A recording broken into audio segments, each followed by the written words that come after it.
I heard the plane fly overhead. Some of you may have noticed. And it was another reminder of our privilege. I thought of, in that moment, I felt a cringe thinking about the air wars. In the last 20 years, the United States has dropped, on average, 45 bombs a day, every day, for 20 years. It amounts to about 330,000 bombs. And that data is from the Air Force's own Air Power Summary.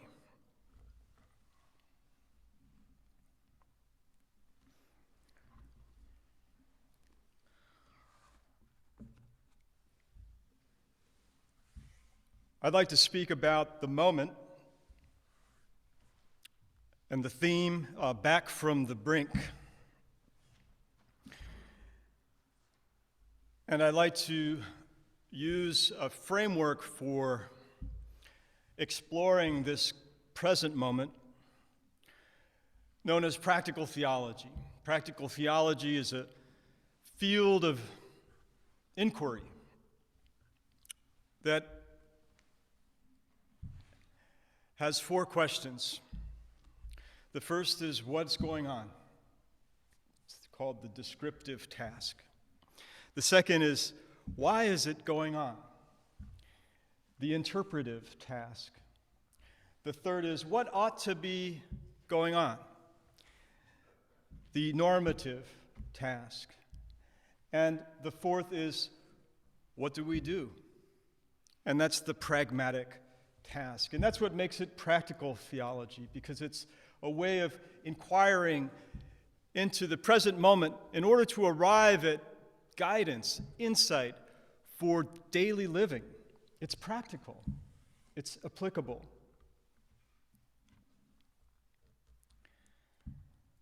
So what's going on?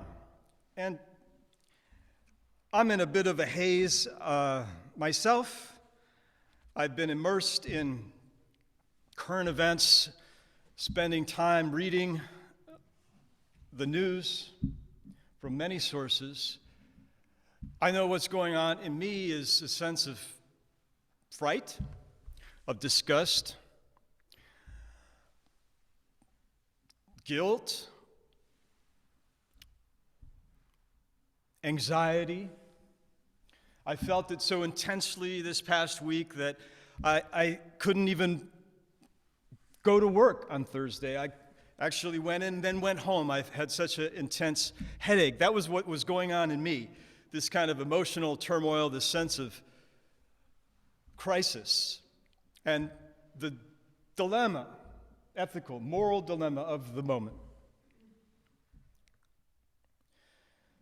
So to understand and to get some perspective on what's going on, we need to look at not only the present moment, but take a more historical view.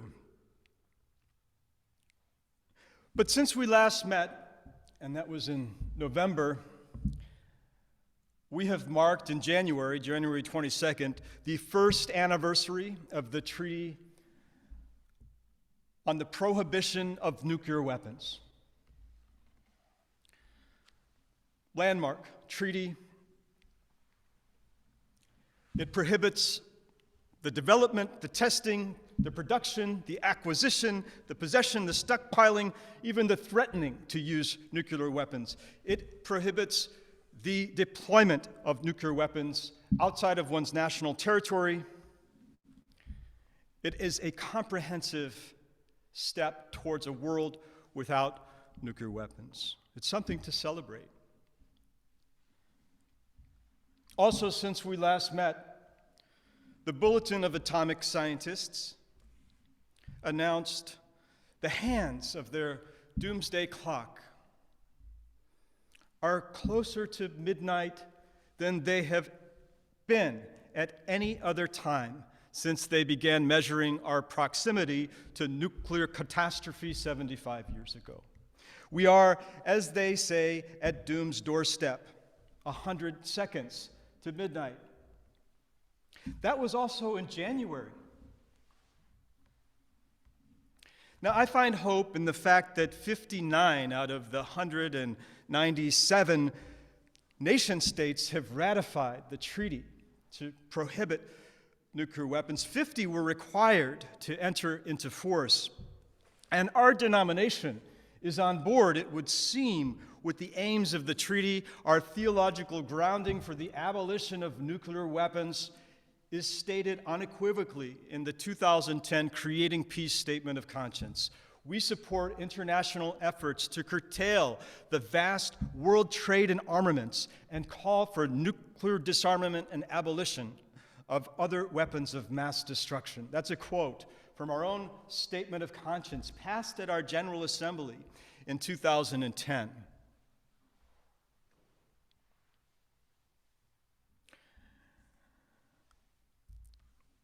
As a citizen, a citizen of the United States, the only state that has ever used a nuclear weapon on a human population, I'm also burdened with guilt, disgust, and even resentment about that. I've been to Hiroshima. I've been to Nagasaki. I've met with the Hibakusha, the atomic bomb survivors, and heard their testimony, seen their wounds, and touched their pain. One survivor, Yamada Hirotami, he was 500 meters from the hypocenter of the Nagasaki bomb on August 9th, 1945, 14 years old. I met him. He said to me, "What your country did is unforgivable." Unforgivable, and I believe he's right. At least until we change our nuclear posture. You see, in December of last year, Antony Blinken, our Secretary of State, said, "We do not support the treaty on the prohibition of nuclear weapons, along with other nuclear-armed states, and we do not accept any claim that this treaty contributes to the development of international law." And meanwhile, the United States has committed to spending $1 trillion to modernize the U.S. nuclear arsenal. There's no check on the raw power of the president to unilaterally order a nuclear strike, and U.S. policy permits first use. The president has the authority to strike first. With such a posture, how could we be worthy of forgiveness? This is the backdrop, a little bit of the backdrop.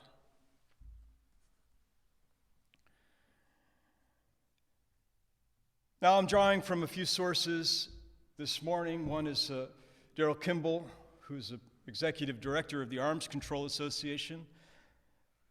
I'm a member of that association. And he's described the present moment this way. He says, "President Vladimir Putin has chosen the path of destruction instead of diplomacy. His month-long buildup of a massive Russian invasion force encircling Ukraine and his decision on February 21st to order Russian soldiers into eastern Ukraine province have set in motion a catastrophic war." Daryl Kimball says Putin's indefensible, premeditated assault on Ukraine will heighten tensions within NATO and Russia, increase the risk of conflict elsewhere in Europe, and undermine prospects for nuclear non-proliferation and disarmament for years to come. You see, what's especially tragic amidst all of the tragedy and horror unfolding with Ukraine is that Ukraine had been a nuclear-armed state. When they separated from the Soviet Union, they inherited hundreds of warheads, the third largest nuclear-armed state. But they surrendered these weapons in trust that the international community would have their back, so to speak. In 1980, they became a non-nuclear state. It's called the Budapest Agreement.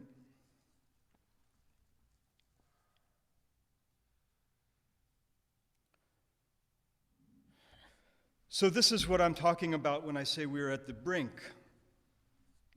when we are at doom's doorstep and we hear Putin issuing threats,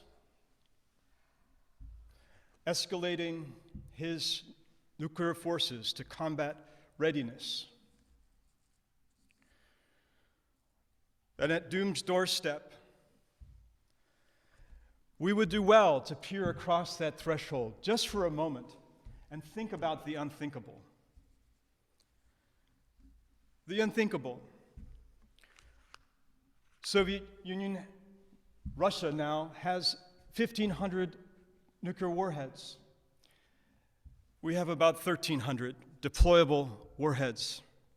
If 350 of those warheads reached major targets in the United States, an estimated 70 to 100 million people would die in the first hours from explosions and fires. The US president could quickly retaliate with as many as 1,300 nuclear weapons and long-range missiles on bombers and submarines, launching them from the United States, but also from NATO countries, where we have nuclear missiles forward deployed in 5 NATO countries. Many more would be exposed to lethal doses of radiation. The entire economic infrastructure of countries would be destroyed. The internet, the electric grid, the food distribution system, the health system, the banking system, the transportation network would all be destroyed. If you thought the healthcare system was overwhelmed during this pandemic, what we're talking about as we peer across this threshold is unimaginable. We haven't seen anything like what is across this threshold. And a US counterattack would cause the same level of destruction in Russia. Beyond that, we would face what scientists call a nuclear winter, creating catastrophic climate effects that would devastate food production and lead to famine the world over.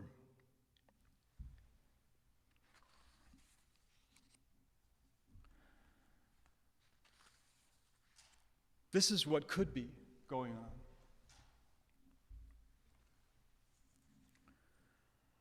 Now, President Biden and Putin seem to have an agreement, an understanding that a nuclear war can never be fought. It cannot be won, reiterating a statement endorsed by Reagan and Gorbachev in 1985. It was reiterated just this year in January by the countries with the 5 largest nuclear arsenals.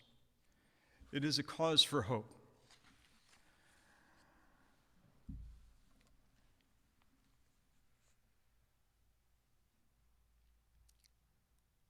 But to understand what's going on, we need to dig a little bit deeper, because there's many misleading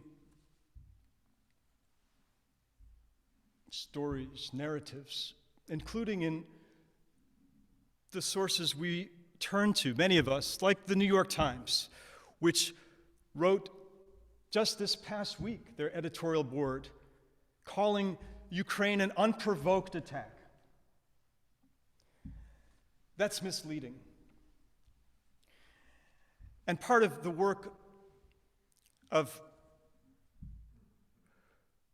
honesty, a free and responsible search for truth, is examining these narratives and trying to get at what is really going on.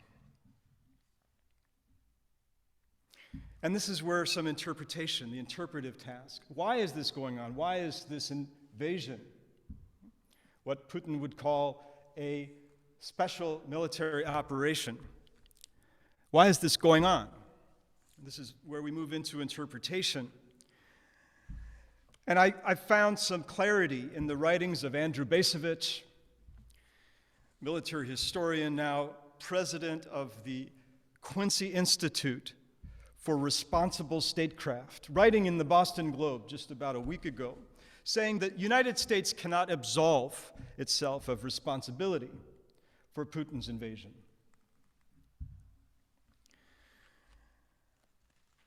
Now, to understand this, I had to do a little bit of research about NATO. Have to acknowledge my own ignorance. Didn't know a whole lot, didn't really think a whole lot about it until the last couple of weeks. Just bought a book on the history of NATO, been working through it. Formed in 1949, 12 states in response to World War II. The first General Secretary, Lord Ismay, framed it, at least the quote is attributed to him. The purpose was to keep Russia out, to keep America in, and to keep Germany down. Russia out, America in, Germany down. It was a strategic alliance, a military alliance. From the very beginning, it was about military consolidation, alliance against what was then the Soviet Union. 12 states, 1949, now 30 states.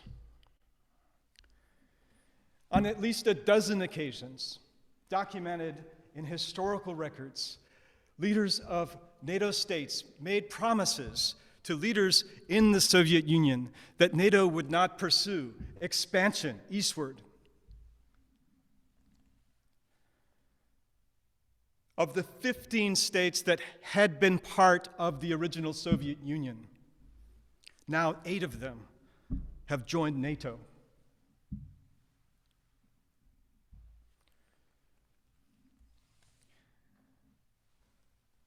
Andrew Bacevich offers this interpretation.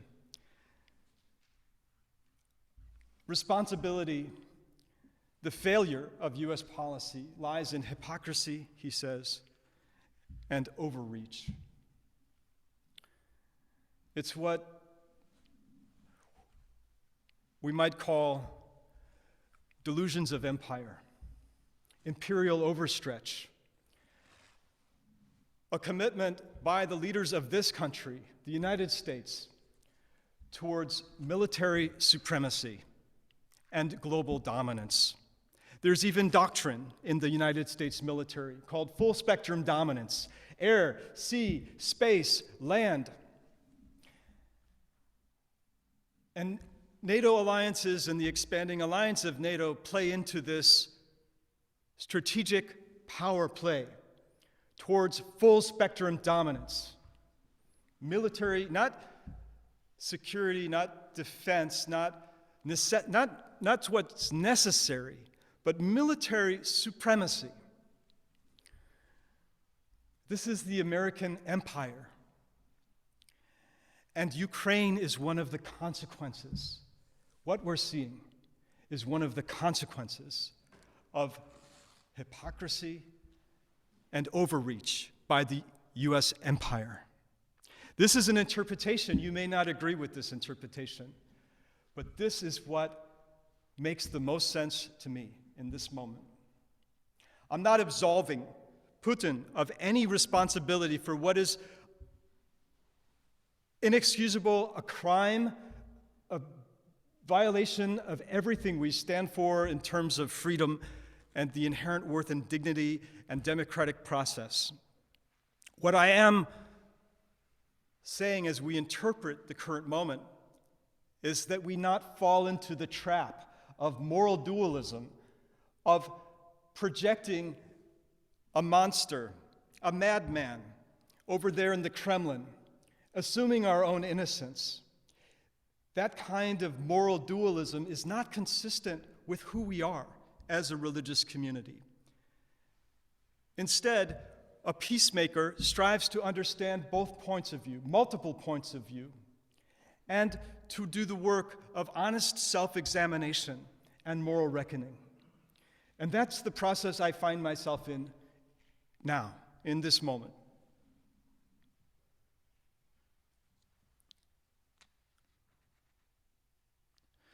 Bacevich says,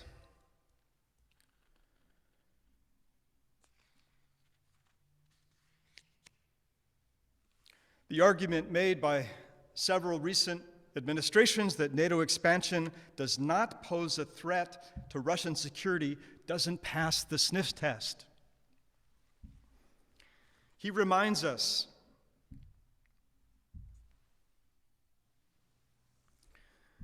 of our own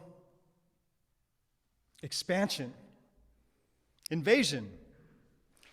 I would use that word to describe what the United States did in Iraq in 2003. And that's where the hypocrisy comes in. Our own behavior as a nation has opened up the possibility for other nations to do as we have done.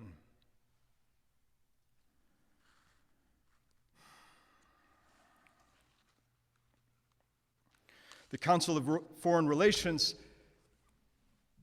in their own analysis, have said that Russian leaders have watched with mounting resentment as the transatlantic alliance, which is what NATO is, has nearly doubled its membership since the end of the Cold War. By casually meddling in Ukrainian politics, they say the U.S. has effectively incited Russia to undertake this reckless invasion. U.S. policy has been careless and irresponsible.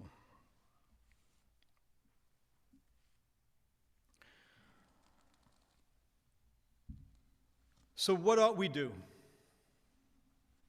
This is the normative task.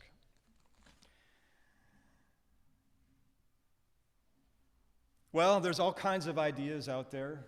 If you listen to what Lindsey Graham is saying, he's saying, somebody assassinate Putin, kill the bad guy, and these problems will be solved. But this theology of redemptive violence, we need to repudiate. This idea that somehow violence in the hands of the good and just will save us from violence in the hands of the evil is, again, this trap of moral dualism. And the verdict is still out on Zelensky, if you ask me. What if we had, instead of Zelensky, a Gandhi or a Martin Luther King, somebody who recognized that the odds that they face are impossible, and that the path of nonviolent resistance in history has shown the way for the marginalized and oppressed minority to overcome the majority that has superior power, military force, and resources is the path of nonviolent resistance.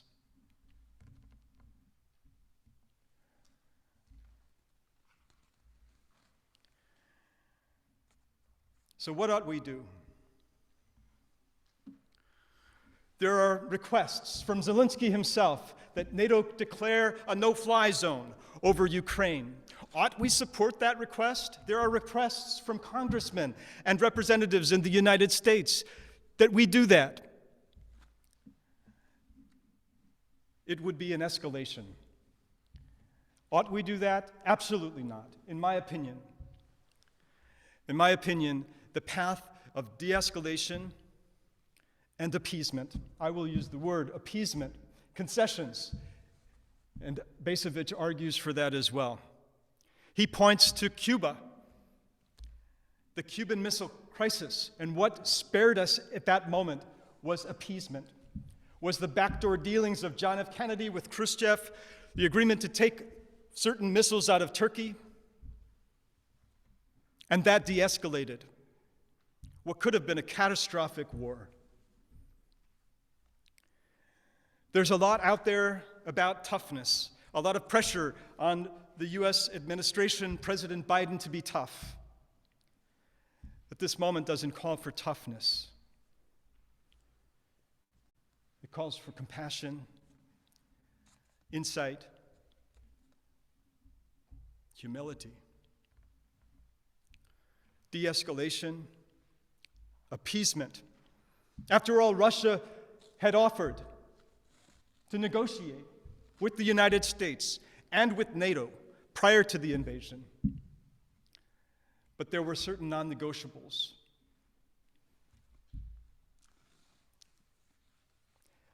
That our government would not do, including putting restrictions on NATO membership. How do we feel about that? What ought we do? Should we shut the door to NATO membership? Should we withdraw our forward deployed nuclear weapons from NATO countries? I believe we should. What do you think? What should we tell our elected leaders to think and do on our behalf?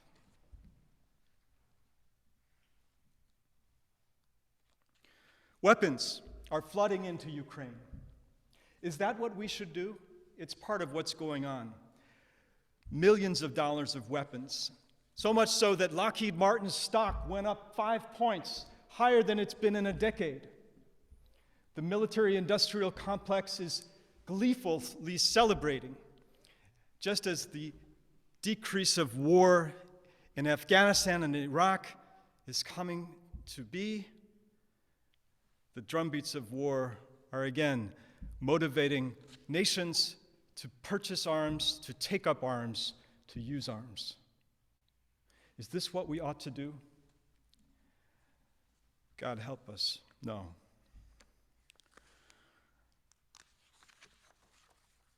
There is a website and there is a movement. It's called Back from the Brink. The website is preventnuclearwar.org. It is a cross-organization, NGO, government movement. And our denomination, the Unitarian Universalist Association, has signed on. This congregation can sign on. It would take the movement of the board and the support of the congregation to take a stand. But in terms of what ought we do and where do we go from here, to move back from the brink, this movement, this campaign that's endorsed by our own denomination is offering solutions, policy solutions. Pursue global elimination of nuclear weapons, renounce first use, end sole authority, end the hair trigger alert, cancel enhanced weapons. We're talking about the hypersonic weapons and the development of those weapons. These are concrete policy steps that are being used for mobilization and advocacy across faith communities, across NGOs, across governments. Mayors, towns, entire states have signed on to this campaign, Back from the Brink. That's where I find the hope, and that's where I see the path forward. In de-escalation, appeasement, and living into our commitment to be a beloved community where we respect the interdependent web of all existence of which we are a part.